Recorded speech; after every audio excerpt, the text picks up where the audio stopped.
Yes, guys, what is going on? Welcome back to the Adapt Performance podcast. In today's podcast, we are joined by Sarah Broadhead, who is a psychologist, and she has a huge array of experience. Okay, she's worked in GB Taekwondo. She's been supporting that program for 10 years. She also works with the mountain bikers that I work with, that you may have heard me reference in previous episodes. And she's currently involved in the business world. Okay, so kind of helping with culture and all those types of things. So the first thing I want you to do before we get into the actual podcast is Sarah's just released a new book. Okay, so it is right there. Okay, Perform and Thrive, a sports person's guide to mental health and well-being. Okay, so if you're a sports person or you work with sports people, go and check it out. It was absolutely banging. Okay, for me, okay, the thing it gave me was an awareness of everything around mental health. Okay, and generally some of the things we want to be promoting as coaches, and thinking about yourself as an athlete, trying to pick out some of the things that you kind of recognize in yourself. I say it in the episode, but what I do is I flick over the pages that I think there's something really interesting in there, so I can go back to it later. And it is just back to back. It's basically every page is turned over, and super, super valuable. Okay. And I've definitely been in situations in my career working with athletes where there's something going on. Okay. And I'm just not sure how to handle that situation. I feel a little bit lost. I feel a little bit like a deer caught in a headlights. Okay. So go and buy that book. Go and check it out. Let me know your thoughts, but also let Sarah know your thoughts on it as well. Okay. I think you're really, really going to love it. In terms of the actual podcast, then, I really enjoyed it. I feel like I say this all the time. I really enjoyed this podcast. Some of the things we cover in typical Jordan kind of way, I go around in circles. I'll introduce a topic. I'll go on to a different topic. I want to go back to the first topic again because I start thinking through how it all links together. We cover pre-performance routines and visualization. We get into obsession. Do you need to be obsessed to be a world champion? Okay, where does perfectionism fall into that category?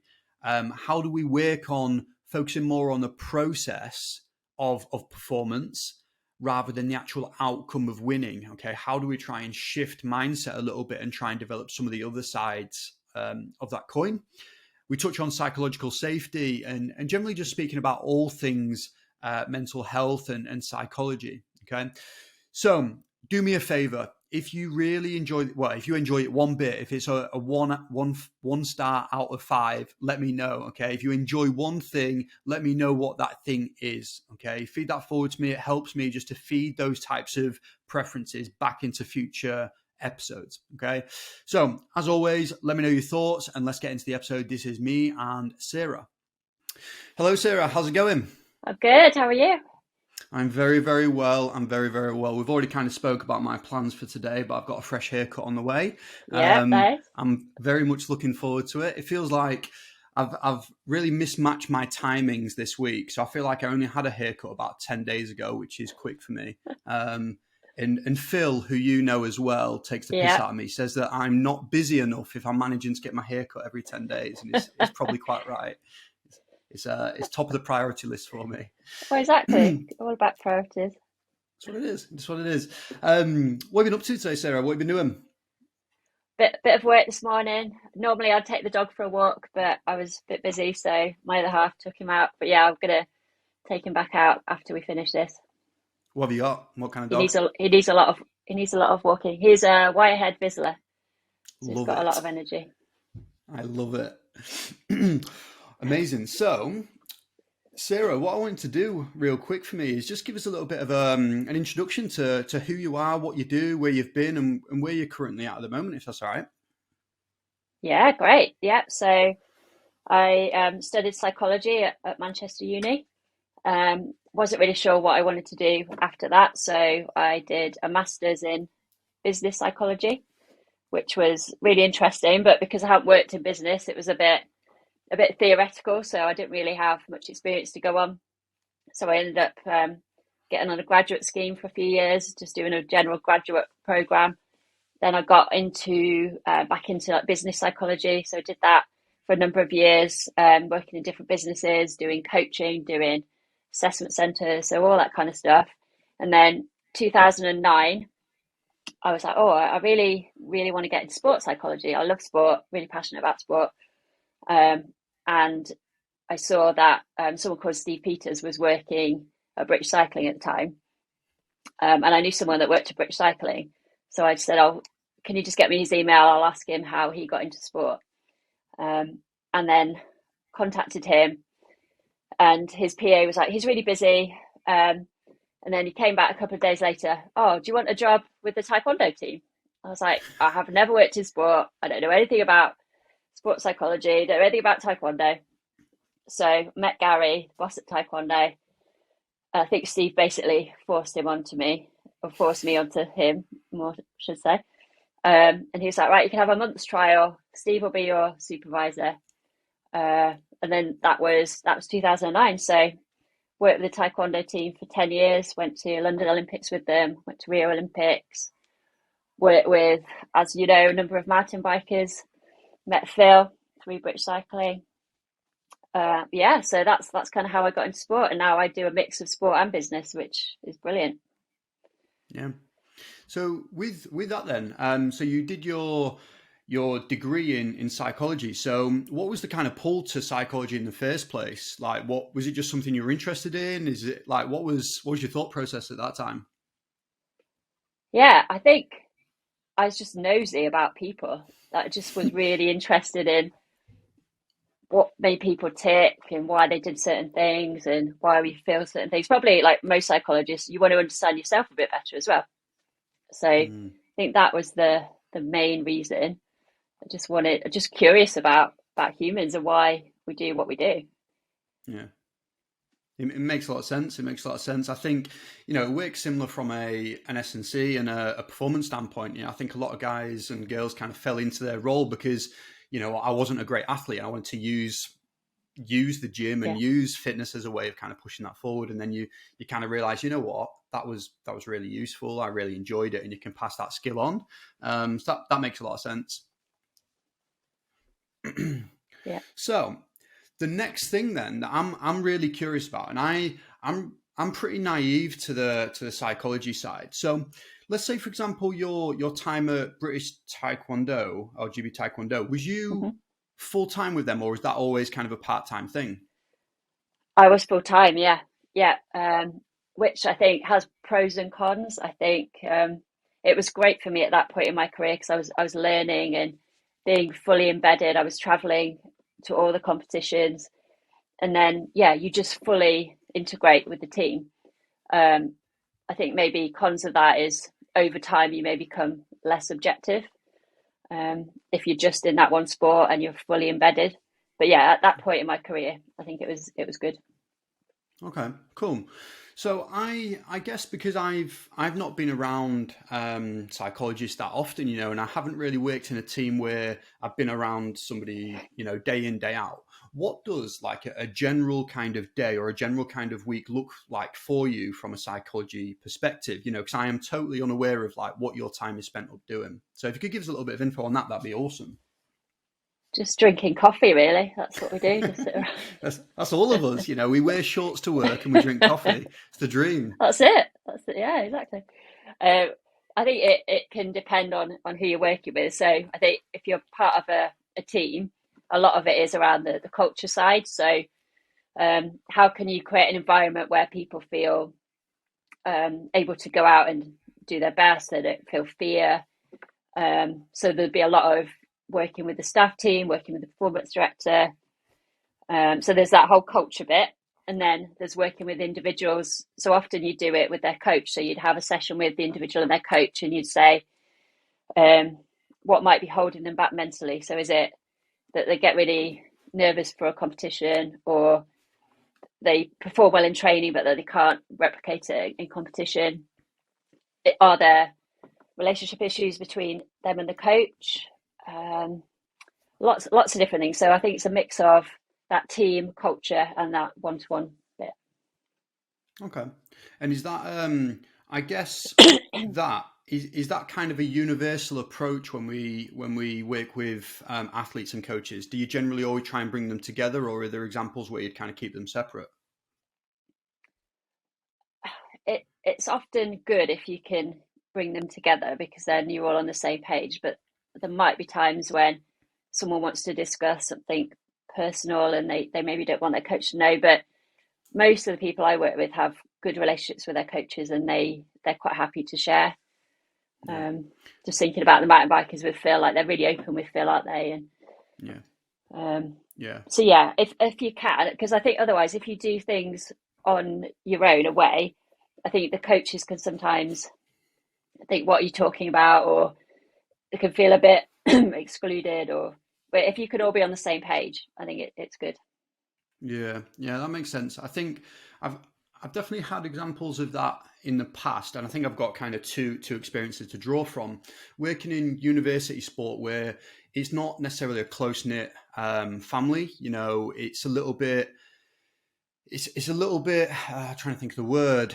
Separated by different roles, and I wouldn't say that they are fully integrated. That's probably a better example. Yeah. And Yeah. I think I can almost see how getting a coach and an athlete together wouldn't necessarily always work from a logistics standpoint in university sport. And I can remember one of my athletes speaking to me around, I can't remember what the actual thing was, but basically the athlete was annoyed at the head coach. Was really, really annoyed. And I guess that's kind of what you're getting at there, where if it's something confidential, because not everything your coach does is going to necessarily, you're not going to love it all. Yeah. And I think that's pretty natural. So do you get much of that, I guess, where there is a preference from the athlete to be one-on-one at all, or is it usually just the done thing? Yeah, I think, some people do like it.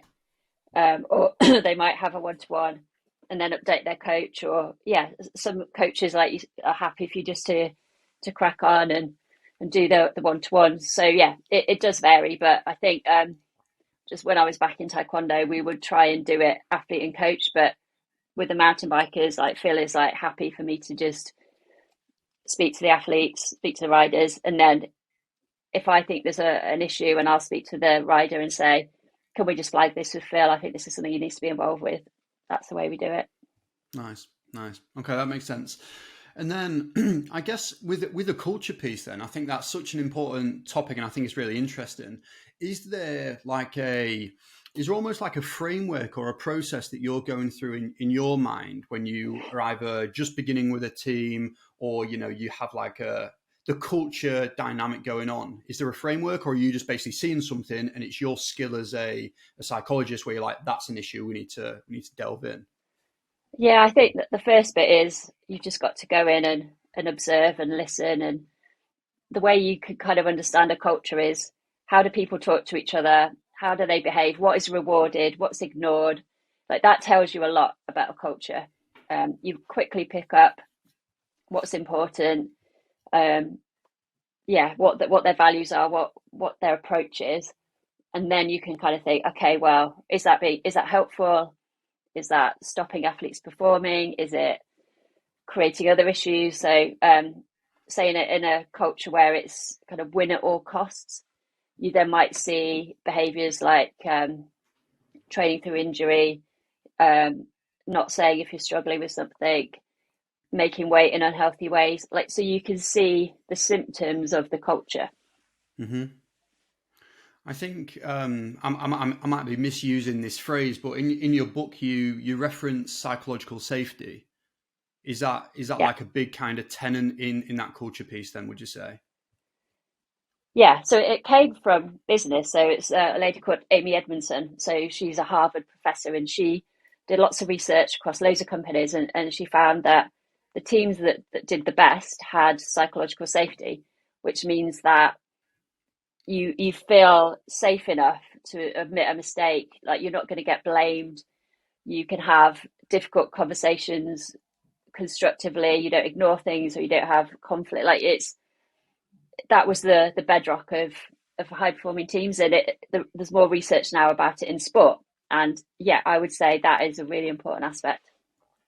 Yeah, that makes sense. I guess if you come in and you observe then that this team doesn't have that, how do you go about developing it? What are the things that you can do to assist?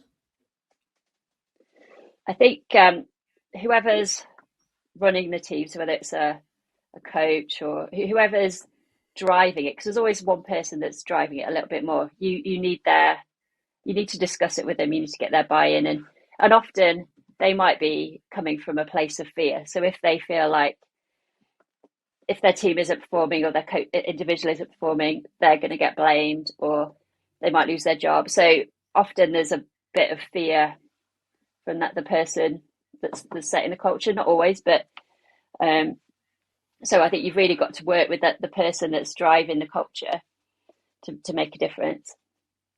Okay. And I guess with that to me sounds like a lot of work. It sounds like there's going to be a lot of undercover biases, a lot of kind of experience. Like if you're scared, there's probably something that's gone on under the hood a little bit. This is such a hard question because I guess it depends. It probably really depends. Like is this like a 10-year thing? You know, you go into a team and you look at it and you're like, you know what, this is a little bit of a car crash. You know, it's going to take me a while. Or are there examples where you feel like, you know what, 1 to 2 sessions, you can really start to see some positive kind of push forwards with this? What's the situation there? It depends, like you said, what you see. And I think this job, as your job it's about relationships, isn't it? So the first thing is just establishing relationships with people. And I think when people hear the word psychologist, there's still a little bit of, oh, what does that mean? Or are you analysing me? Or so it's trying to help them feel like you're on the same side. You're not there to analyse them or criticise them. Like you all want the same thing. Building those relationships, and then some teams or cultures might take longer, others a couple of sessions, and then you're off. How many times have you heard, "Can you read my mind?" as a psychologist? I imagine it's like a daily thing. You know, I'm trying to think of what the equivalent would be for us as S&C coaches. But that's a classic. That's the there's just I guess for that, I wonder if there's just not a lot of education out there in terms of what you actually do. I don't know. I don't know if the general people sounds horrible then. The general population know exactly what's covered in your role. And I think, you know, me being involved in sport, that's why I was super interested to find out what actually goes on the day to day. And I think it's changed as well. I think there was a point where sports psychology was visualizing and goal setting, and I think it's rightly become broader than that, you know, because that's why I'm interested in mental health, because they're just, you know, they're people that are doing sport. They have all the same challenges that everyone has. They're just in that setting. So, you know, you're going to have athletes that are struggling with stuff in their personal life or finding stuff hard or have mental health challenges. You can't just say, I'm going to assume that everybody is in a really good place and I'm just going to do visualization with them, because it's not the case. Yeah, for sure. And I think that's super interesting, because I've got a list of questions and kind of written down all different topics. And one of them actually is that kind of the classic, you know, it's the pre-performance nerves. It's the visualization, like, because it comes up to me so often, you know, and that is, you know, I'm not a psychologist, so I can't always comment on those things, but that topic, I want to delve into it now. It's been brought up, but the pre-performance nerves piece, how are you going about that? What are some of the things you feel like athletes would benefit from to kind of push past that? I think understanding yourself and where it's coming from. So is it that you feel pressure that you don't want to let your coach down, that it's saying something about you as a person? So getting a bit deeper here, but if you think, right, I'm going out to perform, and if I don't perform at a level that I think is good enough, or my coach thinks is good enough, or my team, then I'm a bad person and there's something wrong with me. Or, you know, if your whole self-esteem is based on your sporting performance, it's kind of understandable that it's going to be a little bit anxiety inducing. So I think you start off by looking at, how are you feeling and why are you getting those nerves?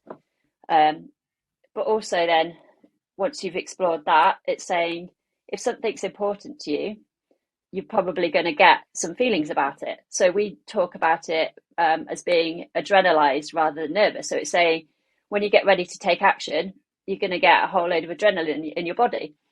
And reframing it and saying that's a good thing. It's going to give you a bit of a boost. It's if you get sweaty palms, if your heart's racing, that's okay. And I think if you take the fear away and just say embrace it, like just be ready for it. I think when I listened to your podcast with Matt, like he talked about imagining being in the start gate and imagining those feelings, and then the more you do it, they become less threatening because you're used to the feeling, you're used to that adrenaline going through your body.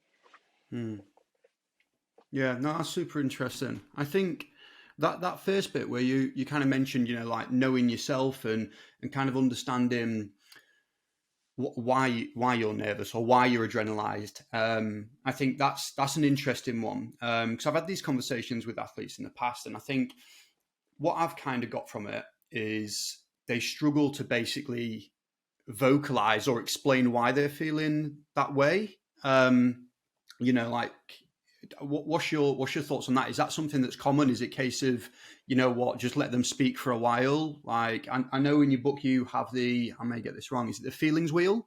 Is that right? Yeah. The emotion wheel? Yeah. Is that where that would come into it, or is that something slightly different? It could be, yeah. I think you're right. We don't always have a vocabulary to describe how we're feeling.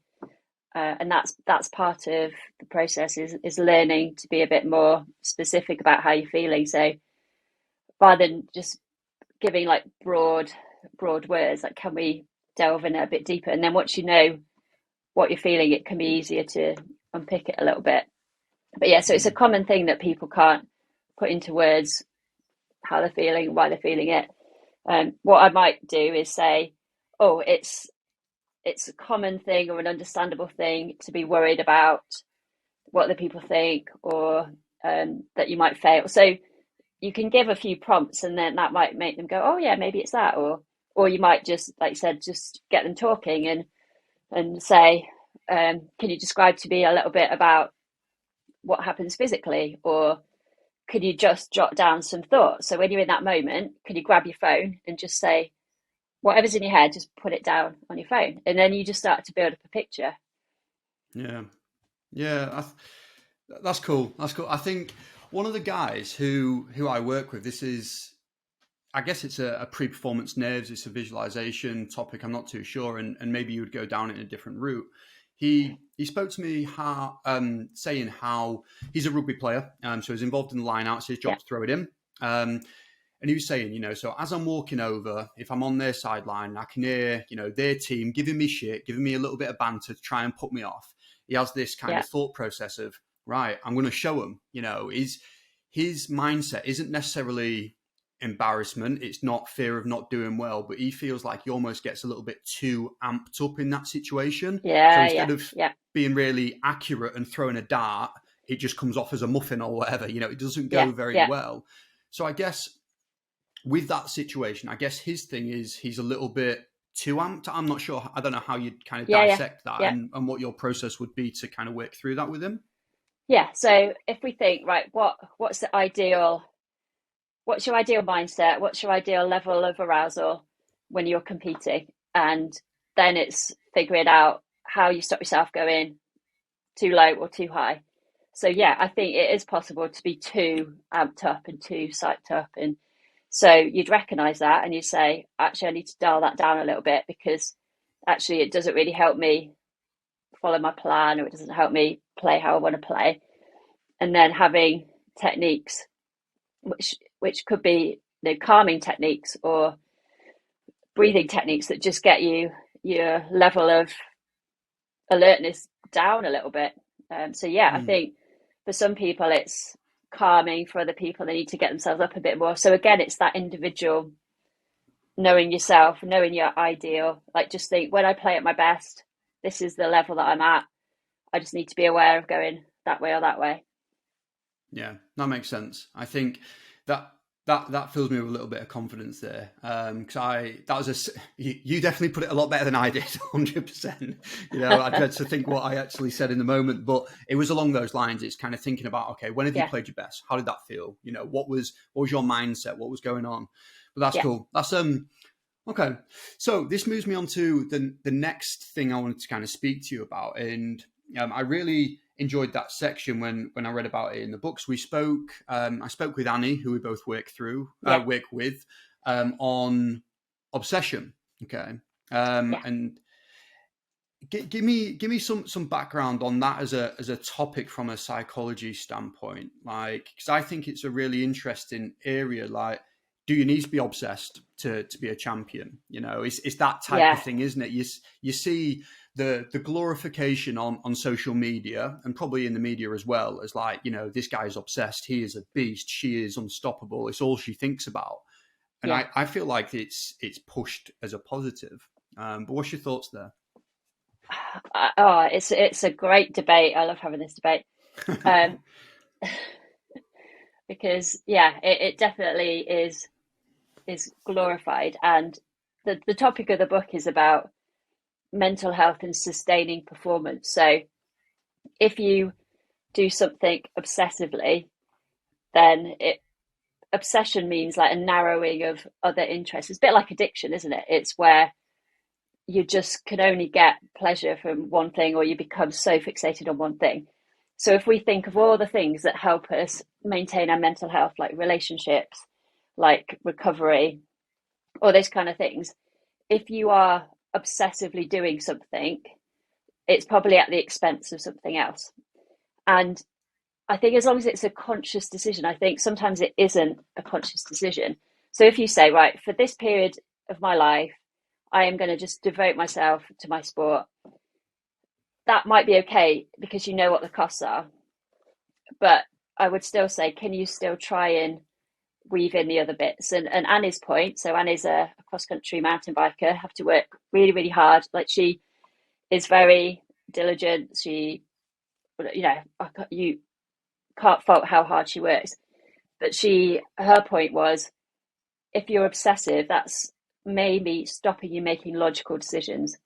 So it might stop you having a rest day. It might stop you going out and having a coffee with your friends, which is actually going to make you feel better, which is going to help you sleep. So it's an interesting one. So I guess the obsession bit, and I guess it kind of comes on a little bit of a spectrum. Are we almost saying that it's a is it a disorder? You know, like obsessive compulsive disorder? Is it? I guess it is that thing, isn't it? Like, at what point is it like a genuine mental health? I don't want to say illness. I don't know if that's the correct way of saying things, but at what point is it then a big issue that needs to be sorted, or not sorted? Bloody hell, my words. Clinically, at what point is it like clinically an issue? I mean, that again, that's what I discuss in that first chapter, isn't it? Of how the language we use and how we view things. But if we think of the way we're thinking, the way we're feeling, the way we're behaving, if it's having a detrimental effect on our life and our quality of life and how we want to live, and stopping us enjoying life, or we can't, our ways of coping are not working, then it's something that you probably need to address. So that would be my definition of it. Um, Okay. and someone looking from the outside looking in might go, oh, that's not very healthy. But like we said, if it's a conscious choice for that person to say, I want to be devoting all my time and all my thought to this, I know the costs, I know the positives, I know the downsides of it, but I want to do it. Um, I guess my question follow up from that then is, you know, with the athletes that you've worked with, and I guess even in business as well, do you feel like that is an issue? Like, do you feel like you're getting a lot of athletes yeah, that you would say are obsessed? yeah, I think the ones that, and it's that sustainability, isn't it? So the ones that have the longest careers, that keep their performances at the highest level, have found a way to weave in the relationships, time with other people.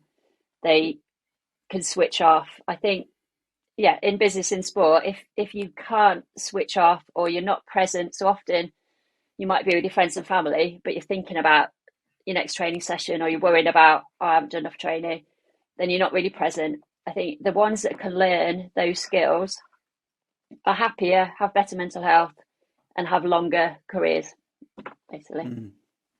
So it sounds to me like that, like This seems like conversations that would be super useful for younger athletes. Like, is this Yeah, as an industry and a profession? Is that something that is like actively pushed? Because S&C at the moment is really kind of making a push towards youth sport in a really positive way, as a way of yeah. promoting sustainability and lifestyle and all those positive things. Is that a thing with psychology in the sports realm? Good question. I don't know. I hope so. I think psychologists are on the same page and giving the same messages. The problem is, how much access do young people have to sports psychologists? Probably not Yeah, that much. Like, sadly, a lot of the money is at the not at grassroots. So that's why I wanted to write a book, because a lot of these messages don't get down to the people playing or the younger people. So that's part of my driver, really. Um, yeah, yeah. No, it makes sense. I think it's great, by the way, that you did that, because it's made me think about things a little bit broader as well. Because I've definitely been in situations where I feel like there's been situations that I wasn't well equipped to deal with when working with athletes and coaches. Just in a sense of whether the waterworks come on and somebody's upset, like how do I address that? Or yeah, how do I kind of almost refer them to in a direction that's actually going to better help them? yeah. But when people, like, what do most humans want? We want to be heard and understood. So actually, I think sometimes people think, oh, I wouldn't know what to do, or I don't have the answers, or like, just listening to someone is massive. If you can sit with them, it can be uncomfortable when someone's crying, because you think, oh, I don't know what to say, I don't know what to do. But just being with them and not trying to go, oh, it's going to be okay, like, just listening to them is really powerful. Yeah, and I guess that almost fits into the going back to the obsession, but the perfectionism, of me Yeah, thinking, leaving that situation thinking, I should have handled that so much better. Well, why should you have handled it so much better? Is that yeah. is that you're an expert in that realm? But I Just think be a we, human, like, just being another human, listening to another human, um, is massive. You don't need to have all the answers. yeah, And just go back to your point of the obsession and the messages to young people. I remember watching the Winter Olympics, and I can't remember who said it, but they said, "Oh, ex athlete." They were quite young, this athlete, and they were like, "Oh yeah, they must, like, devote so much time to their sport. They don't have time for friends." And I just thought, that's the wrong message. That is so the wrong message, because hmm it's just, yeah, it's just not right. You can perform at a high level, still have friends, still have relationships, still, like, otherwise, what if it goes wrong and then you're left with nothing? yeah. There's I forgot what it's called now. So are you aware of TAS, the Talented Athlete Scholarship Yeah. Scheme? Hmm. Yeah, so Yeah. one of the things that they were doing a few years ago when I was involved in the uni side was trying to promote this dual career athlete. So yeah, chase your sporting goals, but let's actually think about the other side here. Let's Yeah. I think in the IS, is it like a lifestyle advisor, or Yeah. Hmm. that Yeah. same type of thing? Getting people's life admin on in a good direction, Yeah. and yeah, I think it's a really good thing, and there's a few guys that I work with at the moment that are performing at a really high level. And when the discussion comes up of, what's the average lifespan or career span of somebody in your situation, they may say, well, realistically, my body's got another 10 years in combat sports. And then it's like, Yeah. well, then what? And combat sports is a really good example, I think, from like an MMA or a kickboxing standpoint. And not many people manage to kind of make it to the top one of the 1%. Everyone wants to be this Conor McGregor character that's got a load of money, but he really is the one. I think Yeah. one of the guys who I train, Ben, he was basically speaking through how if you make it to the UFC, which is one of the biggest fight promotions in the world, you're basically on a starting contract on about 12 grand. And you may have 2 fights a year, so you may get 24. But that's like the biggest promotion in the world, and you've got to invest so much money of that 24 to then go and put your body on the line. It's such an interesting thing. Yeah. and just how do you, I guess, what's your thoughts on, getting people to think about those things a little bit more, the longevity of careers and that type of thing? So I guess you're involved in the highest level of Taekwondo. Yeah, it's hard because as humans, typically we are better at living in the moment, or it's hard to project into the future, isn't it? I think especially as a teenager as well. That's why we're not great at putting money into our pensions, because it's ages away, isn't it? And so it's hard as a young athlete to think ahead or think, what do I need to be doing now that's going to help me in the future? It's really difficult. I I was thinking back, and there was a coach who I had when I was younger, and there's a section in your book where you speak through, role modeling, and you kind of bring that up, and I think that was Yeah, really useful, because I think I think back to myself, and I'm trying to think, where have I got that trait from? Where have I got that mindset of, okay, because I used to be a more is better type of guy, more, yeah, more, more, more, more. And eventually you kind of fall off a cliff a little bit, or your quality starts to drop in long term, resulted in a few injuries and just generally doing a pretty bad job at things like university. And I think it definitely came from a few of the coaches that I had when I was yeah, younger. yeah, But that's hard as well, because I guess going back to the youth athlete piece, if psychology isn't necessarily readily accessible to people, are we really able to catch these things?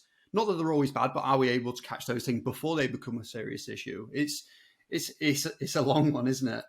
yeah, yeah. It is tricky, and a lot of coaches are volunteers. They do a great job in a difficult situation. So yeah, it is difficult, and they're often applying things that they learned from their coaches, and so yeah, it's a tricky one. But yeah, I think if people can learn things, these skills or these concepts at a younger age, it is helpful.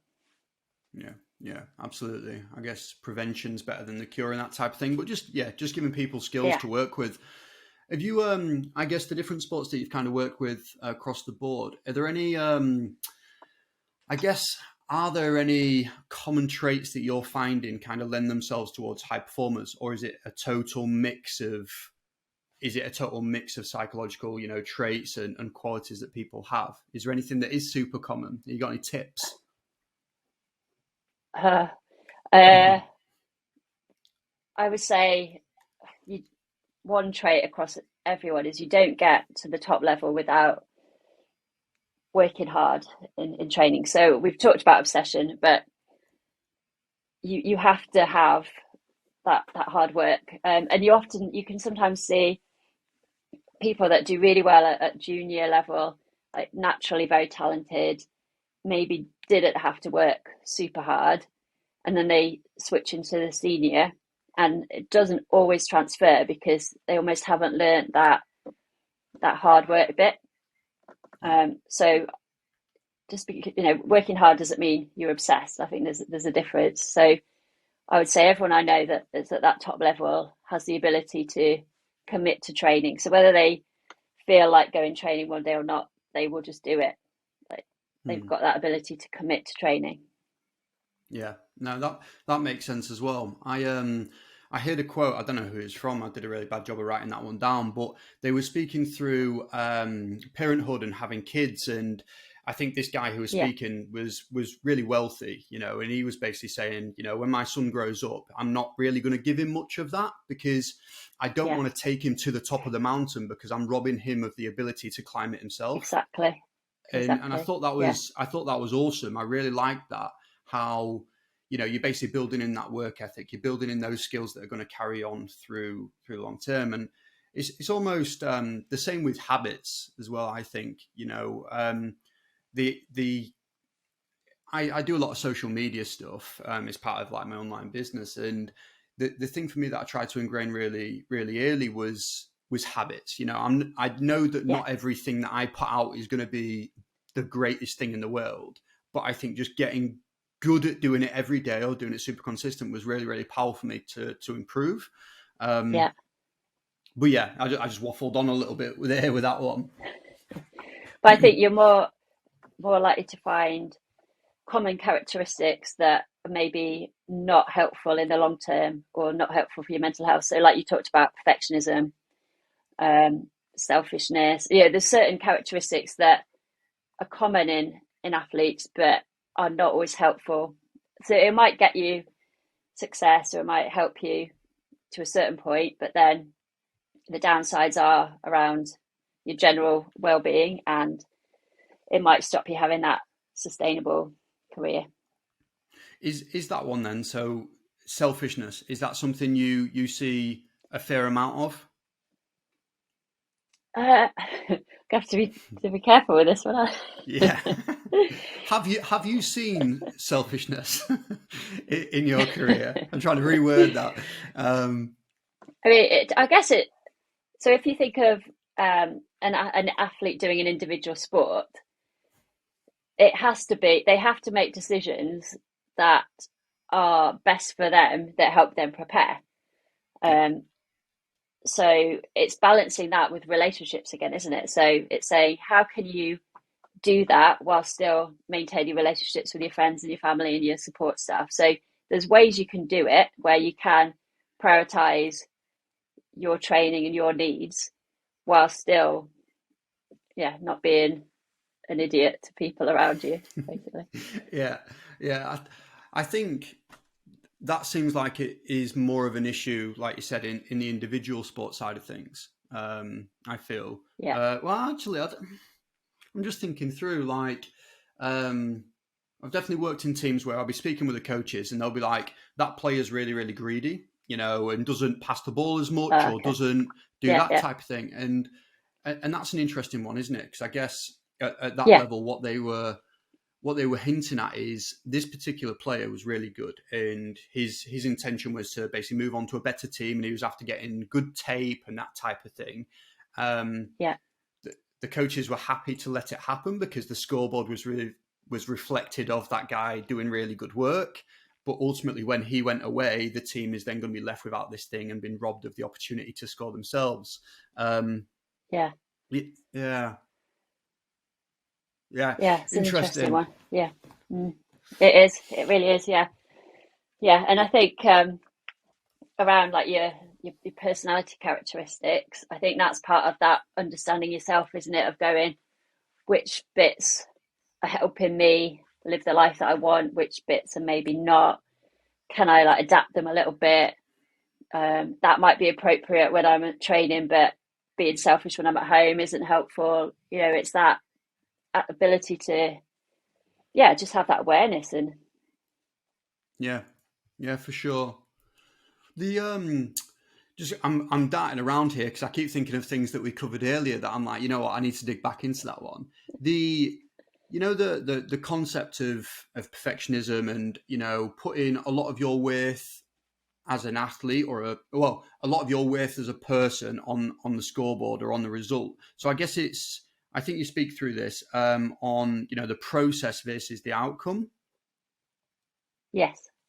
Yeah. So in terms of that, how do you kind of work through that with an athlete? Because I know I've definitely, you work at uni and you don't get the grade you want. Okay, I've messed up there. What's the processes that you go through with people there?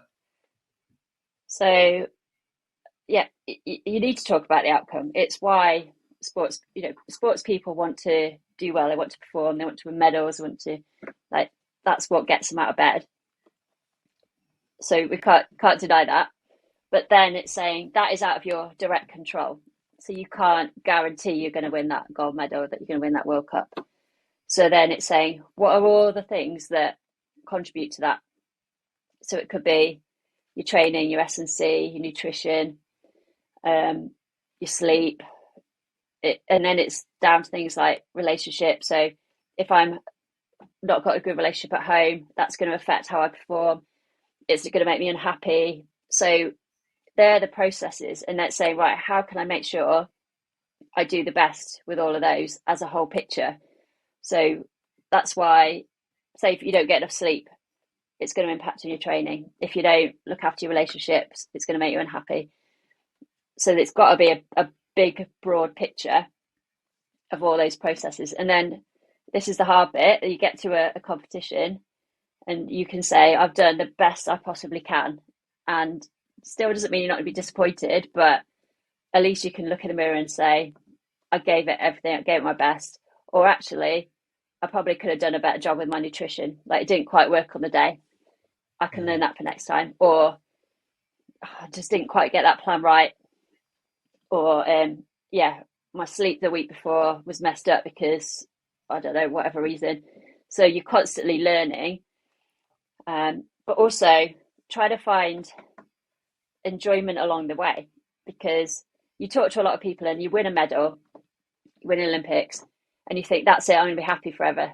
But you're not. Like you very quickly revert back, or you're looking at the next one, or you feel relief. So it's trying to find some enjoyment in the day to day. Like otherwise, if it's all hanging on the result and the outcome, firstly you might not get it, but even when you get it, it doesn't last long. You don't feel great for long, sadly.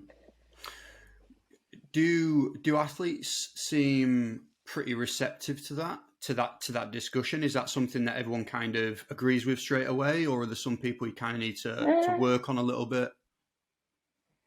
Yeah, I think not everyone would want to work in that way, and that's how I work in a flexible way. If someone says no, that approach won't work for me, it won't help. I want to work in this way. That's fine, but we're just trying to explain that based on how your mind works, that's what's likely to happen. If you just focus on the outcome that's out of your control, you're more likely to feel stressed. You're more likely to feel anxious. Whereas if you focus on stuff that's more in your control, yeah. So I guess that makes a lot of sense to me there as well, because I get that in the physical side. I've got an idea of what good practice is, what good health and good performance can look like, and I may speak to an athlete and say, right, what you're doing at the moment, they may be doing something that's far away from that gold standard, and we have a discussion around, what you can do that 50-mile run, but in my experience, this is what's going to happen. It doesn't necessarily feed into your objective of being the best athlete. So I guess you're basically taking care of the mind side of that, as like, look, if you don't work on some of these other things and you don't get that result, how are we going to feel? Is that essentially what you're saying there? Yeah, definitely. Yeah. And it's back to that relationship thing, isn't it? Like you have to build that relationship with the person first, and then they're more likely to start to listen to what you're saying or your ideas. But yeah, they've got to know that you've got their back and that you care about them as a person. I think otherwise it's harder to. Yeah, so it can take time to build up that trust with someone, can't it? Absolutely. And I guess what I just thought about there was, I guess it's, I don't know, you tell me, is it always an internal issue, this kind of fixation on the outcome then? Because I'm thinking through, having an overbearing coach or whatever that I've worked with in the past, that's kind of like, we're going to win this. And it's like, Yeah. You don't want to let them down, that potentially there's money riding on it as well. Yeah. So I guess for you as a psychologist then, are you trying to almost work on that from both angles? Yeah, it's back to that culture environment bit, isn't it? If you can create an environment where people just don't feel scared of failing, like if you go in, it's that challenge versus threat mindset. So if you think this is a challenge, like let's see, like we would love to win, let's just see if we can, let's focus on the process, versus we need to win, it's a threat, I'm in fear if I don't. But yeah, a lot of that will come from the environment, the coaches, and if you look at society as a whole, like what messages do we get? It's about winning, it's about outcomes, it's just the world we live in, isn't it? Yeah, everyone wants to be that rock star, on the top of the podium, Yeah. and I guess that's what kind of drives us a little bit. I think Yeah. with everything we've kind of spoke about here, then in relation to sport and athletes and coaches, is it the same for you working in business? Like, are these the exact same problems you're having there, or is it a totally different ball game? It's really similar. I think the difference is depending on the business, but sports people have a lot of passion about what they do. yeah, that they just, yeah, have a big level of care, compassion. Whereas sometimes, depending on the business, you don't have that level of passion. Like if you're, I don't know, making widgets or whatever, you might not care about it or have the passion that you have as if you're trying to get a medal. So with passion can come more emotions, and that can be helpful, it can be unhelpful depending on what's going on, but it can be harder to make objective decisions, I think. Okay. Okay. And I guess the things that you would be working through in kind of a business setting then, is it more kind of directed towards trying to like goal setting and motivations, or is that off? A lot of it is back to the culture again. So Okay. what culture are the leaders creating? Um, how are people managing their stress levels? How are they switching off? How are they managing relationships? It's all those sorts of dynamics that you would have in sport, but it's in Yeah. business. And I guess from obviously, I don't know if it's kind of a contractor type work that you do, or you're kind of through a different business. But do you get brought in through those leaders? Like, are the leaders the one that say, right, we need Sarah in because we're going to try and make a big cultural change? Because I guess what you mentioned earlier is those are the people you want to try and start with. I'm just thinking, is there, if it wasn't that top person, is there ever any conflict? Because if it's a little bit lower down the chain. Yeah, it generally is the leaders, yeah, Okay. that would do it, that bring you in, and I think it has to be. Otherwise, like you said, it just wouldn't work. Awesome. Love it. Okay, cool. I'm happy to call it there, Sarah. I just want to thank you very much for your time today. That was absolutely sick. I know there's going to be some really good discussions. Generally, people speak to me about these and they give me a little bit of an overview of the podcast and everything. But before we kind of wrap up, tell us a little bit about your book. Okay, so tell us a Oh little bit yeah, about that. Yeah, tell us. I've got it here. I've got it straight yeah. away. I Yeah, think tell you us. were one of the first ones to read it, to be honest, which is Look, brilliant. Thank you very much for doing that. I. So I have this thing with my book. I don't read a lot, to be honest with you. So that's kind of a testament to it because I flew through it. But I Brilliant. fold over pages that I think are really useful. I think that's Yeah. quite common. But you'll find in that they're pretty much all turned. That's the that's the thing with this. And my intention with every book is to go back once I've read it, go back to those flipped over pages, and then just write a few things about it. So that's going to be my next task, hopefully next week.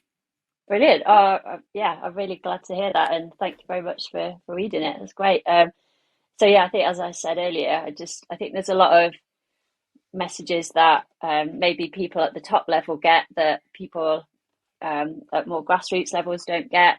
I think I wanted to have that conversation about what mental health is and isn't, what is mental illness. I think that's a huge topic that I really wanted to talk about. I wanted to talk about the impact of culture, wanted to look at relationships. I just basically wanted to look at all the bits of the jigsaw that go into how you feel and your performance and your well-being, and it was brilliant because I got to speak to some athletes that I already know, and I learned new things from them. And then I got to speak to some athletes in sports that I didn't know at all, which was just fascinating. Absolutely. With how did you find the actual process of writing a book? Is that something that came quite naturally to you? Is it something, because I don't really know anybody that's written a book, to be honest with you. So I don't know if it's, do you just sit down with some paper? Do you have a coach? Like what's that? I really love writing. I've always Okay. loved writing. It's something I've always wanted to do, is write a book. So actually, I would say overall enjoyed the process. Like, I really enjoyed the interview bit. I really enjoyed the research bit. Some days though, you'll sit in front of your laptop and you're like, I don't know where to start. I don't know what to say. Um, but yeah, overall, I enjoyed it. I think that's the process: is talk to people, do some research, and then bring it together. That was the aim. Yeah, that's cool. I think that speaks to me pretty well as well, because same with the podcast, like my favorite bit about this is speaking to people that I otherwise might not have had a reason to sit down with for an hour. And then I guess the Yeah, benefit is at the end of it, you've got a nice little product there that people can benefit from as well. So That's cool. Yeah, no, it's great. Really good. Yeah, I'm glad you're doing it. Awesome. Sweet. So thank you very much, Sarah. Have a great Thank day. you. Do you put anything out in terms of social media or anything like that, or is the best place to kind of learn about your work straight through the book? Yeah, I'm not very good with social media. I will admit that.